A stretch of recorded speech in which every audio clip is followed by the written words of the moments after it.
sometimes the grass isn't always greener on the other side, man. And people think Amazon's this great thing, and don't get me wrong, it's good. You can make money there, but Hello, everyone. Thank you so much for tuning in to A Reseller's Journey. Here is your host, eBay Joey.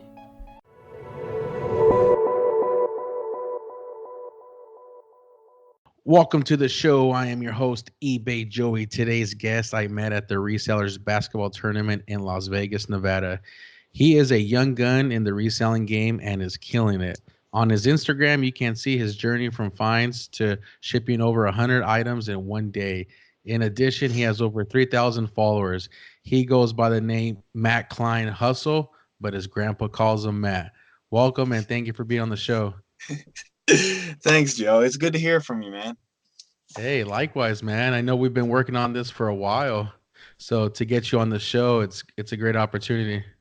You met a lot of people at that basketball tournament, didn't you? Yeah, you know what? I'm glad that you brought that up because I was talking to Ross Shallington today and I was like staying because I was at a trade show for work and then I stayed extra for the eBay Oh, Open. And I was okay. like, man, I interviewed almost everybody I met so far on Yeah, the what show. what you left out in your interviews, though, I'll just tell your audience that you were down low getting buckets. So, and we were on the Eh, winning team. We were on the same team. So, yeah, it was yeah, nice, man. that was the best part, man. We were on the same team and we were running the court and then they put a stop to us and say, "Oh, you guys can't play anymore. You got to take a break." But Yep, take a break. uh I can't wait for next year, man. I'm very excited for eBay 2020. Yeah, I know. So, It should be a lot of fun. So all I'm looking right, let's forward to the basketball tournament too. But yeah, I got to get in shape, man. I already started my diet, so I'm ahead of the curve. yeah, I feel it. I feel it. All right, man. Well, let's get started on your journey. I think people are going to be very excited for this one. Let's hope I don't put them to sleep. All right. So, how did you come up with your name? So I actually just made my Instagram account because my buddy kept calling me Matt Klein Hustle, and because he asked a question and I answered it, and he just gave me that nickname.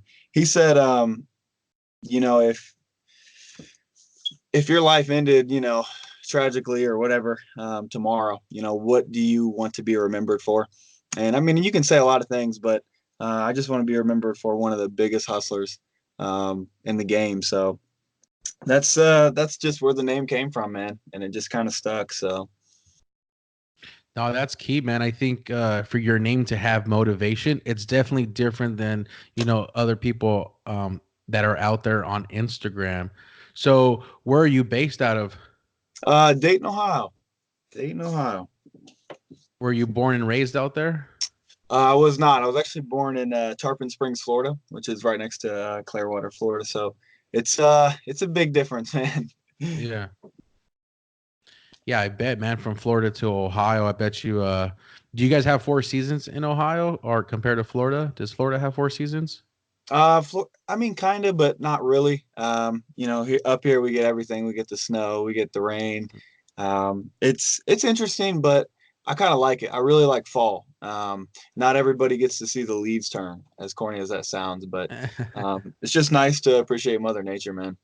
Yeah, definitely, man. I think there's something with Mother Nature that just kind of calms, you Yep. down. I think for some listeners that are in the city, where it's a busy life, to get outside of the city, man, it does feel good. And I know the scenery might be a little bit different, but it's just calming. I live in the country and every day I pass by cows, Oh, horses, really? yeah, Wow. just to get to work, but it is what it is. So, how did you get started in this reselling game? Oh man, I really like your podcast because a reseller's journey. It's a, it's just it's so much to say. It's and everybody's story is different. Um, mine's interesting, man. I've been around thrift stores all my life. I moved from Florida to Ohio because my grandmother was in the hospital. She had emergency open heart surgery, so um, within 24 hours, man, we packed up our stuff and headed up north. The doctor said she had a 15% chance of living, so we just thought she was going to die. So, we went up there, and my mom was expecting her to pass away, um, and she didn't. So, it was really cool, man. She's such a fighter. She always was. She passed away in 2012, but yeah, she made it through the surgery, and my mom just said, "Well, we're just kind of gonna stay." So it was interesting because we were here for a funeral. We left my father down in Florida, and my parents never really got along.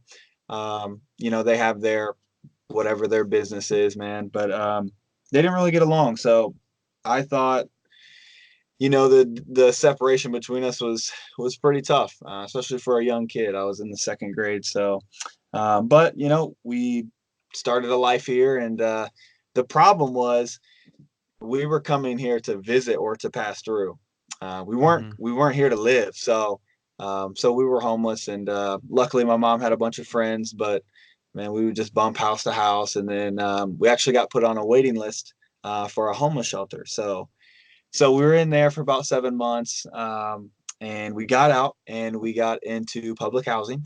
Um, and I thought my life would change, but there were still problems that came with it. My mom racked up $12,000 in credit card debt. They repoed our van. Like, we still face so many challenges, and my dad always didn't always pay the child support. So it's hard to pay bills, man, on one income. So yeah, just faced a lot of challenges in that area. But as a family, we always went to thrift stores. That's just where we got our stuff. So I grew up in thrift stores. I still shop there to this day. I still buy some of my clothes there. It's just been part of, my childhood. And I think it started to click for me when I got older. And I was like, man, this is a really nice Under Armour polo, but it's a 2X. I Hmm. would love to wear it, but I can't fit it. Somebody else would love this. If I'm going to buy it for $4, somebody else is going to spend 18, $20. So yeah, I think, my past has really helped, just with realizing opportunities and understanding the game. But it's been really interesting. Steve Jobs always says that it's you can't connect the dots looking forward, but you can always connect them looking back. And it's Hmm. just like one of the most true statements ever. I always loved shoes. My story actually is when I was in the seventh grade, sixth grade era, I got bullied a lot. Kids picked on me for my clothes and my shoes, man. And um, I walked to school because I got bullied on the bus. Um, and I would actually just start running to school. Um, but one thing changed in the seventh grade. I got my first pair of Nikes, Oh, and nice.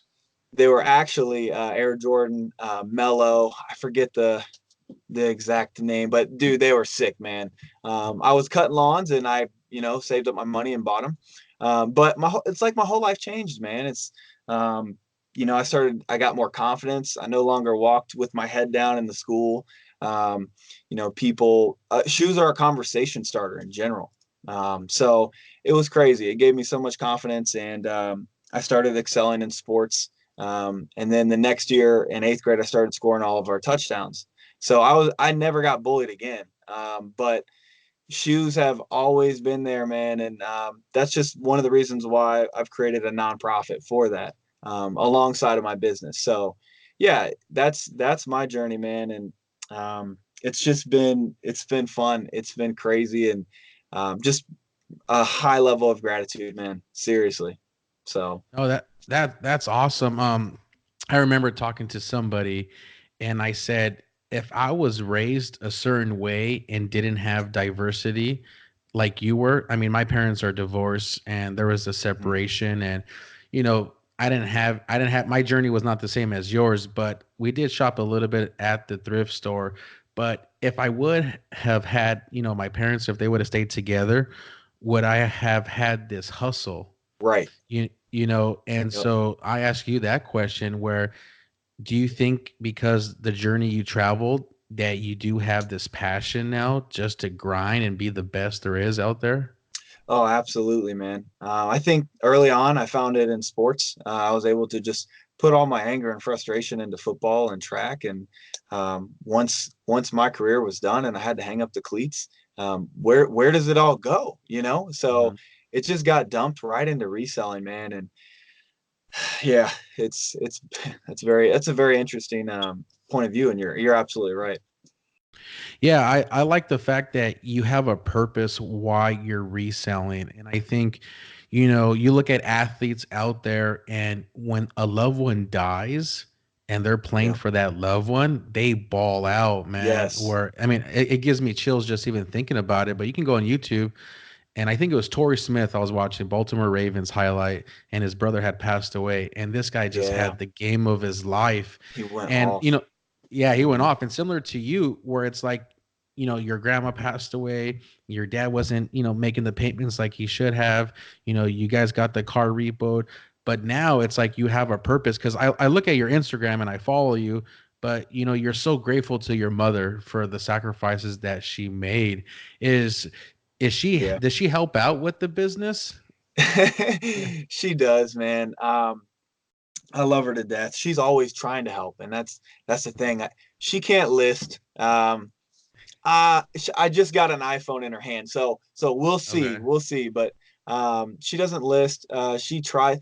Do you need help moving shoes? No, mom. It's like she's always trying to help, and she's so sweet, man. When we were this past weekend or 2 weekends ago, we went down to North Carolina, so we stopped at a couple Nike stores, and it was just funny, man. She tries to give advice, and it's just so sweet of her, but man, it's terrible advice, man. Like Matt, you need to buy Yeah. 20 of these. And I'm like, Mom, those are terrible. Like, Yeah. no, that's a terrible price. Um but yeah, she's always asking, how many shoes did you sell this weekend? And she's always involved, which is good. So Yeah, no, that's good, man. I think anytime the parents can support their children and whatever it is yeah. that they do, like I have two kids, and I don't know what they're going to become in life, but whatever it is, I think as a parent, you want to support your kids. So are you supporting your whole household through the reselling? Yeah, it's very interesting. We're in a very interesting time right now. We need more space, man. So we've been looking at a place, and we're trying to put an offer in and all that stuff. So it's a very like stressful time right now, but yeah, it's I like to think of it as I like to think of it as a game, not a business. I went Hmm. to college, I got a degree. I never had the intentions to, oh, I'm going to be my own boss. I just got a marketing degree. I have no problem working for somebody. I do enjoy working for myself, but I got out of college and I was like, some offers came in, and I'm like, I'm making that now, or, real close Hmm. to it. I'm like, let's go full time and see what we can do. So the past year has been full time. And it's been a grind, no doubt. Yeah. It's a Nice. lot of work. Yeah, I can only imagine. I do it part time, and I got about 80 to 100 items listed, and I struggle with that. So I can't even imagine how many items you have listed, and what you go through, and the different type of categories of SKUs that you have. So what are you selling on the platforms that you do business with? So I actually started when I was in college. I started just thrifting, so clothing. Um, so I still have quite a bit of inventory, but it's to answer your question, it's just clothing and shoes. Okay. So are we talking like men's only, or is it sportswear? What kind of Yeah, clothing? yeah, almost like a sportswear or active, just Activewear? stuff that I would wear, just like Nike stuff or Under Armour and Adidas, just yeah, athletic clothing. Yeah, any female clothing you sell? Yeah, yeah, a lot of women's Nike running shorts. Okay. Are you afraid to sell leggings? No, it's hard to find them, man. To be honest, in my Yeah. market, it's really hard to find leggings in general, especially for a good price. So, but if I find them, yeah, I'm buying them, man, for sure. Yeah, that's something interesting. I remember I've been wearing active wear for a while. I would say when I was in college, and I just always felt comfortable. But I remember reading an article somewhere. I couldn't tell you where it was at, but it just said that so many people are starting to wear active wear or casual wear, and that category is really growing and booming. And Yeah, I think for resellers out there that maybe want to start selling clothes, that might be a good category to get into because there is yep, a demand for it. yep. I agree 100%. Yeah, what kind of shoes are you selling? Is it a particular brand? Is it high end, low end? What's your mix look like? So a little bit of everything.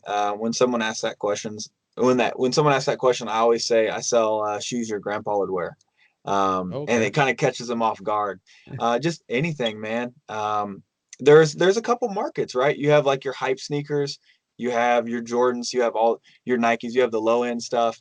But yeah, don't miss the other market or the lower end market or the dad shoes or even grandpa shoes because someone's gonna buy them, and there's plenty of buyers.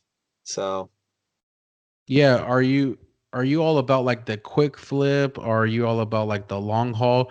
What's your approach into reselling? So I would particularly want to know about the low end because a lot of people do sleep on the low end. No one really posts, hey, I found this, grandpa shoe or this dad shoe. But yeah. what's your approach towards that?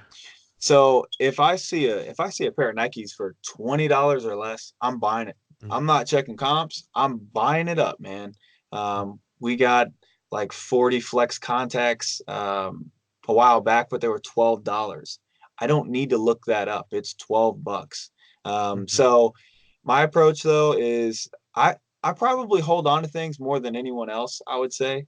Um, I treat this as a game. It's we as long as the cash flow is there, then you have nothing to worry about. So I'll buy stuff and maybe it won't sell till 3 months later, but if you just keep that cycle going, you're getting sales in, you're getting your revenue back, and you're making your profit. Some things take longer, and dude, I just sit on things, man, all the time. Yeah, does it depend like where you're buying this shoe? I mean, when you say it's under $20, is that at a Burlington, a Ross, or is this Nike outlet? Where are you getting Sometimes these it'll be items from? mostly Nike Outlet will market that low. You just have to catch them at the right time. Nike will run promos. You just have to keep an eye on it, and some things will go low, and I don't know, you just have to see it and just buy it up before someone else does. Yeah, what does the business model look like on a low end shoe? Because on the podcast, I mean, people that I've been interviewing, it's always been like a high end Vapor Max or an Air Max 95, or one of Yeah, those shoes that you buy for retail for 60. But right. what does the business model look like for you for, let's say, a $20 sneaker in the box? So if I'm buying $20 sneaker, I'm gonna make at least $10. Sometimes it'll more likely be about 15. I like to stick to 15, no less than 15, but if it's $20, I'll go for a $10 profit.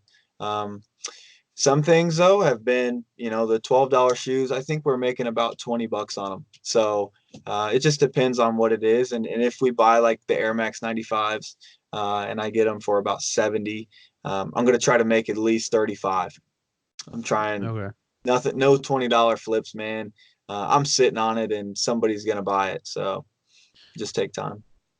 Yeah, do you think your approach is different because you do it full time and you do have responsibilities as far as, keeping up the electricity in your house, the gas, you're Yep. taking care of moms? Is that why your business model works for you? Yeah, no, that's a great question. Yeah, and that's why it works. It's definitely different for the full timers. But I keep my bills real low, and the business has no debt. Right now we have a pretty good amount of cash, and a lot of inventory. So right now we're sitting in a great place for quarter four. But you're right. You have to make sure you're making enough money and paying your bills, and it's easier said than done, man. I've been at this 6 years, and I've seen a lot of low times. And right now, I'm just in a great position right now. So, Awesome. No, that's amazing. So what platforms are you selling on? selling on Poshmark, Macari, eBay, StockX, Go, all the Mm. regular answers, and some Amazon too. What I really like about I'm starting to lean more towards like Poshmark and Macari, Mhm. and even eBay, just because, well, and StockX and Go, because customers can't return them. Or if you set your settings on eBay, whatever. But on Amazon, people return things all the time. Sometimes you'll get a shoe that's been worn probably 25 times and they still return it. So, Oh wow. Yeah, I remember on your Instagram, I don't know if it was your story, but man, this guy ran down these I'm assuming it's a man. It was like some black sneakers and they were oh, ran down, man. What happened in that situation and what platform was that sold on? so it was definitely Amazon. It's just, I don't know, man. They probably wore it for hiking in the woods and maybe a marathon, Yeah. and then they just try to return it. It's tough, but we just filed a claim with Amazon. Sometimes they give your money back or they credit you or whatever, and sometimes they don't. So, and if they don't, you just take a hit right on the chin and you just keep moving. Yeah. What happened in that particular situation? Because they were run down, man. Yeah, I think the buyer just returned them after, I don't know, yeah, like a marathon, and thought he could get away with it. And Amazon credited me back. A Okay. lot of times Amazon maybe won't see the shoe, so or maybe they'll just turn a blind eye to it, whatever you want to call it. But yeah, no, I sent pictures in, and you had to prove it, and just very kind of shocking. Like just like you said, I'm like, really, like somebody's got the Yeah. audacity to do this. It's just blows my mind. Yeah, there's no shame in the game. I'm part of this fantasy football chat with a bunch of resellers, and some guy in the Vegas market. They returned some shoes, and then they pasted a Nike sign over it and returned it. So it must have been Wow, like a Walmart shoe. They put the Nike wow, sticker, and Ross oh gave him my like gosh, $40, and wow. then yeah. So I mean, there's people out there definitely with no shame. I mean, yeah, if you want to return something, let it be legit, man. But that lifestyle's gonna catch up to you sooner or Yeah, it later. will. Oh, for sure, for sure. Yeah, yeah. I'm very interested to. You mentioned the Amazon opportunity. How did that come out to play? As far as I'm assuming you're ungated. Just talk about how that all came to fruition. So unfortunately, I don't have like the answers for everybody. I was actually, for once in my life, I was actually grandfathered into something, um, like a kid from privilege or something would say. But I actually went to Goodwill. I can't remember what year it was, man. Probably 2015 or 16. And they had 300 Adidas soccer socks, and they were $1 each, and they Mhm. retail for like 12. But I'm just like, man, I'll sell these for $10, whatever. I'll make $3 on them, whatever. So I bought them. They didn't move too well on eBay. I mean, I was selling a couple, but it's not like it was for Amazon. So I looked into it, and I saw the same socks on Amazon, on the Google search or whatever, and I was like, huh, like I should just try to sell them on Amazon. So no YouTube, no Instagram followers, so I could like find out how to do it, know how to. Um, just figured it out, man. A lot of hours on the phone with customer service. But long story short, my uncle is an entrepreneur, and he does very well. And he's always like, we're always keeping up to date. And I told him, I'm like, yeah, I'm selling socks, and he's like, man, you're not gonna make it selling socks. Like, you got to do something else. So he Mhm. was like, just kind of laughing at the buy. Well, I sent it into Amazon through their FBA, and this is like my first thing. I got a notification that 20 of them sold in the first 1 or 2 days, and I was like, what? Wow. And when I got the direct deposit into my bank, I was like, okay, it's legit. So long story short, I took my uncle on a fishing charter, and I told him it was with the sock money. So, but that's how I got started. And then shortly after, man, maybe 6 months, Shoegate happened, and everything was gated. So, yeah. Can you sell any brand on Amazon? No, I think I just have Nike, Adidas, Under Armour, and that's really, I mean, maybe a couple more, but like small. I don't have Oakley, I don't have Puma, um, but just a couple other things, but not much. Yeah, how many other resellers do you think are ungated? I mean, what do you think your educated guess is? Because I don't know how FBA works, but I know that on YouTube, there's a couple guys that document it. Yeah, I think hmm, I can't even give you a number. I mean, I saw Amazon's numbers where they said there's X amount of sellers that are over 100,000 a year revenue wise. And it was like, I think it was like a million, or I don't even want to say numbers because I'll be way off, but it's a lot of people. I see a lot of people when I source. You can tell who's Amazon and who's not.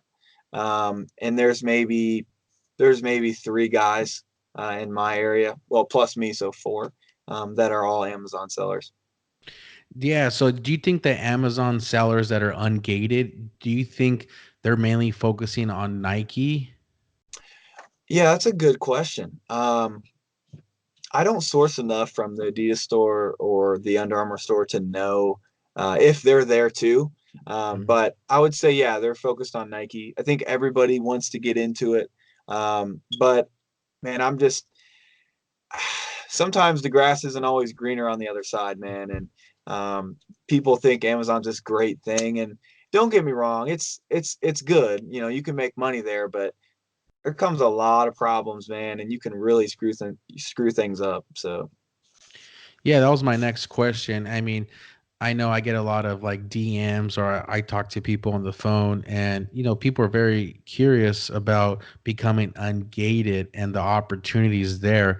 Knowing what you know, and you've been doing it for a while, if you had to do it all over again, knowing what you know now, would you do it? I probably still would. Um, in the past, like, well, it's been like 3 years on Amazon. In the past 3 years, besides this year, Amazon has always been the biggest marketplace for my business. Hmm. This year, it's not. Well, it's probably 35 or 40% of my business. So it used to be 60, 65 percent. So, things are changing, and there's plenty of money to be made on other platforms, man. That's what I always tell people. Don't get so focused on being ungated, and just keep hustling on your platform, man. So Yeah, what's your favorite platform?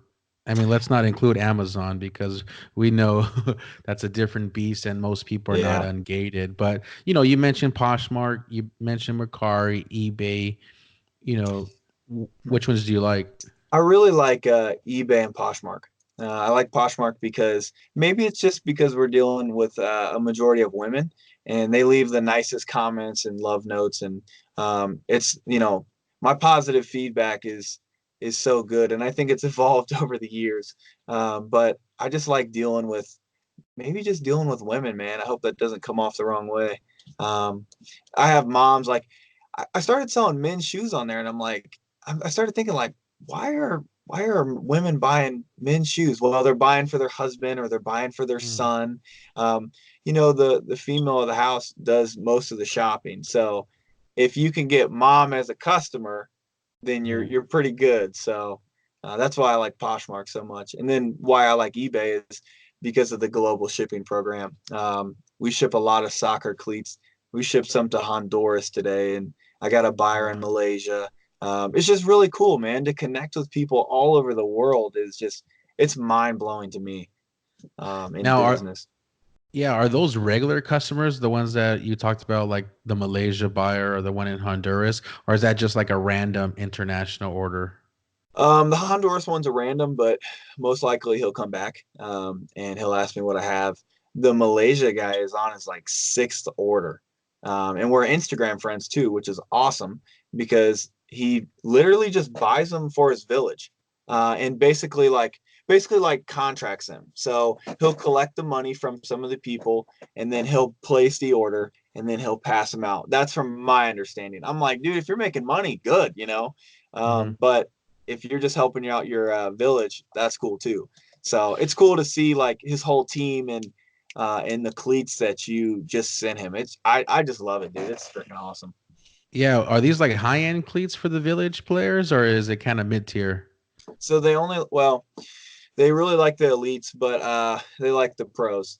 There's a couple types of cleats, and honestly, man, I think I've just got it mastered. It's taken a year. There's the club, there's the academy, there's the pro, and then there's the elite. So your elites are like 250 to 275. Those are the silver boxes. They get I think they get overhyped in the reseller community, but that's my opinion. If you're ungated in Amazon, they're worth it. If you're not, I don't know. I wouldn't buy 50 of them, but or maybe it depends on your cash flow, I guess. But then there's the Pro, which those will range from about 120 to 150 retail, and it's just a really nice cleat. The quality is just, I think it's really awesome. So Yeah, the pro's not too far from the elite. I mean, I've seen them yeah, at Burlington, and you can touch them. Now, the lower end, the academy and the club, I mean, you can yeah, just touch it, look at it, and you're like, man, feel th- it. I, I mean, I would buy that for my 4-year-old son because he don't know the difference, and I would tell him Yeah, it's the elites. yeah, that's But yeah, I think there's money you're to right be though. made on the pros, and they're maybe about $10 difference, but I mean that's something that you can add to your wheelhouse if you know if you wanted to. But I think when it comes to soccer cleats, one thing that I was kind of teaching myself and I was asking soccer players is it depends on your position. You know, Yeah, each cleat does something different, and not everybody's going to be a forward and want a certain type of cleat, but yep, it's no different than the basketball shoe, right? I mean, you want to buy the basketball shoe that kind of tailors your basketball game. And yes, I think that will help resellers out there where it's like, okay, well, a high top mainly are like for centers, and then maybe like a low or a mid might be for a different position. So just be mindful that when you're buying football cleats, soccer cleats, basketball cleats, that it's also dependent on the position, and then the size is important as well. Um, that's good. earlier, That's really good info. Seriously, yeah, that's the gem. yeah, earlier we've been talking on the phone and kind of leading up to this interview, and you told me that you're working with eBay because you went to eBay Open 2019, and then some things you found out kind of came to play. Can you talk about what it was from eBay Open 2019 that you're working on now? Yeah, there was well, first off, there was a lot of information given at eBay Open, and I've heard it wasn't that great in the past years, but in 2019 it was really good, really valuable. So one of the things I learned is the eBay nonprofit kind of like opportunity that they have. So I hope that they're going to change it a little bit, but as of I think right now you can donate like 10% of your sales or 20 or I think like 50 or 100 whatever. You can donate a portion of your sales. I wish they would lower it to like 2% or maybe even 1% just to attract some other people. But yeah, you can it's really weird how they have it set up. So you can sell something, and if you have like a nonprofit eBay page, you can do like 100% of the listing goes towards the nonprofit. If it's a regular seller like you or me, we can also pick and choose a nonprofit that we want, and we can donate a portion of our sales. So I just think it's really cool. I think there is an opportunity for my nonprofit. If we collect used shoes, we can just basically auction them off on eBay or even list them pretty cheap and still sell them. It amazes me of shoes that people will buy. I mean, if you get the shoe for free, it's like you can make some money, right? It may not be $20, or sometimes somebody donated a pair of shoes to me last year, and I sold them, and I think I got $65 out of them, and they Mm. went towards the operation we do with the school. So there's a lot of money in used shoes, even if you wore them out. And I think if we do it right and we collect from a whole school, and we hire the right people to list them and all that stuff, I think we can really make an impact and raise money for what we do each winter. So Yeah, what is it that you do? I know you mentioned earlier that you were bullied and things happened to you in school. Are you working with a similar program now? yeah, so the past 2 years, I have donated shoes back to the school that I went to. I actually won their No Excuses scholarship.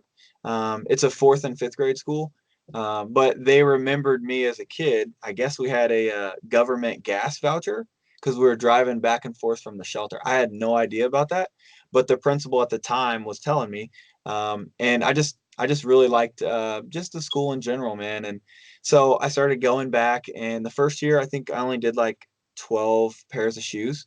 And I didn't tell anybody about it. I think I told my mom, of course, and then my buddy, and that was it. It wasn't a public thing, you know. But what I found was two of the kids didn't want to try the new shoes they had that, you know, that I brought them. They didn't want to try them on. And I'm thinking to myself, like, I kind of got mad. I'm like, dude, like, I got you a pair of shoes. The least you can do is try them on, make sure they fit. Well, it turns out, you know, there was a problem.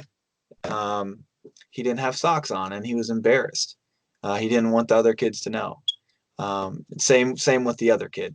So I was like, oh, I never had that problem. I always had socks. Mm-hmm. But so anyways, I got him some socks. And then the next year, which was last year, I just called in a couple buddies, man, and we raised some money, and we did 35 pairs. And then we provided socks to all the kids too. So there's something about those Nike socks. I don't know. It may be different on the West Coast, but just the high top with the swoosh, dude, you're cool, man. If you wear those, it's just like you're an athlete. So we got all those socks for the kids, and one of the kids, he was a big kid, man. So I'm talking fifth grade, bigger build, size 12 shoe. Wow. And the catch was he was in a 9.5. And I asked him, I'm like, so do you curl your toes up? I can't imagine. You know, you put a shoe on that's one size too small, and it's like, whoa, these are way too tight. Mm-hmm. You put a shoe on that's 2.5 sizes too small. Can't imagine, man. I never had to deal with that. But I was just like, wow. So, but what I realized with the whole operation is we went to Walmart and a couple other places, and we were trying to get, you know, some donation, or honestly, I was trying to get a bulk deal, I think, on gloves or socks. And they said, we'll donate $500 to you. And I was like, oh, that's great. And you can spend it in our store. And I was like, great. You know, we can buy like gloves or and hats for the winter or whatever. Well, he said, are you a nonprofit? I said, no. He said, oh, we can't help you. I'm like, oh, okay. So I got to be a nonprofit. He said, yeah. So that's what started the whole thing, to legitimize it. But basically, one of the things we just talk about is I make them promise a couple things to me. I make them promise that they're going to do their homework. I kind of give them a little background and try to relate to them so I can get, you know, their attention, obviously. But really, just we're there to help their confidence. If you can give a kid a confidence, they can do anything. So it's really interesting, man, and it's a lot of fun. So we're looking to do about 50 or 60 pairs at the first week of December this year. So Awesome. I'm pumped. Awesome. So did you get a 501c for the nonprofit? Oh man. So all that stuff, I read like 5 books on it, did a lot of studying. It's so much, Joey, man. It's so Yeah. much to do, so much to talk about. You have to make your rules for the nonprofit. Ours are 12 pages long, and that's, I think, short. You have to pay a fee to legitimize. And then once you have to find board members.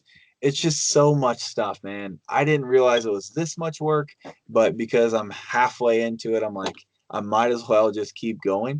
But once you legitimize and form your board and your bylaws and everything else, then you can file for a 501c3. So right now we are just a nonprofit. So the donations people give are actually not tax exempt. That's like one of the only differences. Okay. So Yeah, man. I think it'll be nice, you know, even for this podcast to maybe work with you and give back, man. I was talking to another guest, thank you. and I was just telling him there's something about helping other human beings that need help. And it just does something to the body, the mind, and everything. So, man, definitely a reseller's journey, man. We'd love to work with you. Oh, I'm in the thank you. transition. Yeah, I'm in the transition of moving as this is being recorded. But once I get settled in, man, we'll definitely connect, you know, and work something out and just Thank you. give back to the youth, man.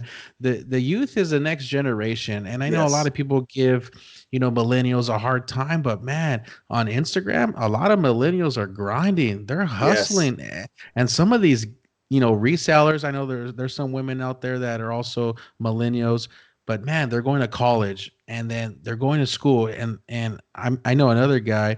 He's, even I told him a trick when I was in college where they donate books. The Yeah. books were overflowing. I would get them and then sell them on Amazon or eBay just to pay for Hustler. tuition. Yeah, just constantly hustling. So, for all the millennials out there or the generation before them, I mean, they're really hustling and they're smart and innovative. So, Yep. keep pushing, man. What kind of advice would you give someone that went to college, got their degree, they could have got a job if they wanted to and have a salary, but decided to go into the reselling route full time? What would you tell them? So there's this book called The Alchemist. Um, it's honestly, it just sums all that up. It's like this boy, he was a shepherd boy, and he's in the Middle East, and that's all his parents told him, like, you're gonna be a shepherd boy, like that's your career, that's your life. He grows up and he's like, the basic summary is he wants to go chase his dreams, but he has to be a shepherd boy, and he realizes that he can always be a shepherd boy. Hmm. So let me go chase my dreams first. And if I fail, or if things don't go the way I thought they would, I can come back and I can be a shepherd boy. So that's my advice, man. It's like, look, there's plenty of jobs, man. If you're a good worker, someone will always hire you. Someone will always pick you up. People will see that trait in you and they want you. Um, so go do what you want to do, man. Go try it out. Because if you fail, worst comes to worst, get a job. So, and you can get a nice job, with a degree. So, um, that's my advice. It's like just go for it, man. But it's a lot of work. I don't think a lot of people are cut out for that, not full time at least. I think reselling is a great side hustle, and I think people can make a lot of money side hustling. When you go full time, you just better be ready for the hours, man. So Yeah, that's it's, my advice. being an entrepreneur. I'm a salesman, and I deal with entrepreneurs, and my customers work on the weekends. They're out there hustling because if they don't hustle, they don't get fed. And I think Yeah, for someone that has a bingo. job, you get a paycheck. Every week, regardless if my company is up or down, my sales are up or down, I still get paid the same paycheck. So I think people do got to be mindful of that. Where can people find you on social media? At Matt Klein Hustle on Instagram. And my personal is Matt Klein too on Instagram. Okay, so the hustle for the reselling, and Yep. then take out the hustle, and we got the personal one. Yeah, exactly. There we go. Last question. What kind of advice would you give yourself? And we're going to take this one way back, Okay. all the way back to when you were walking to school to where you're at now, whether it's personal or maybe it pertains to reselling. But what would you tell Matt Klein, hustle, or Matt Klein? Yeah, man. As a kid, I would just tell them, keep your head up, keep working. It pays off and people will take notice. Um, don't worry about what people think. Stay in your own lane. It's just like a track race. When you're running your race, don't look left or right. Look straight ahead because it doesn't matter until the end. So just keep grinding, man. Everything will work out. Um, you have the ability to change your life, man, and that's everybody does. Everybody has the chance, and that's why I think America's so great. Um, it's your choice, man. So as an adult now, I think of with the whole nonprofit thing. It's somebody asked me, they were like, "What do you think about the most?" And I said, "Well, a professor told me one time, be the kid that you needed when you were younger." And that just hit me hard, man. And I'm just like, I need to be that guy that I needed when I was younger. So yeah, it's pretty deep, man. Good question, Joy. Well said. Well said. Matt Klein, hustle. Thank you for being on the show today. It's good to hear from you, Joey. Let's keep in touch, man. Thanks for Yeah, having me. definitely. Yeah, anytime, man. Thank you to the audience for tuning in. You can find today's guest on Instagram at Matt Klein Hustle, and you can find me on Instagram at eBay Joey. If you like what you're hearing, don't forget to subscribe. and follow on Apple Podcasts, Google Podcasts, Spotify, and YouTube. Remember, never forget why you started. Oh, that's good.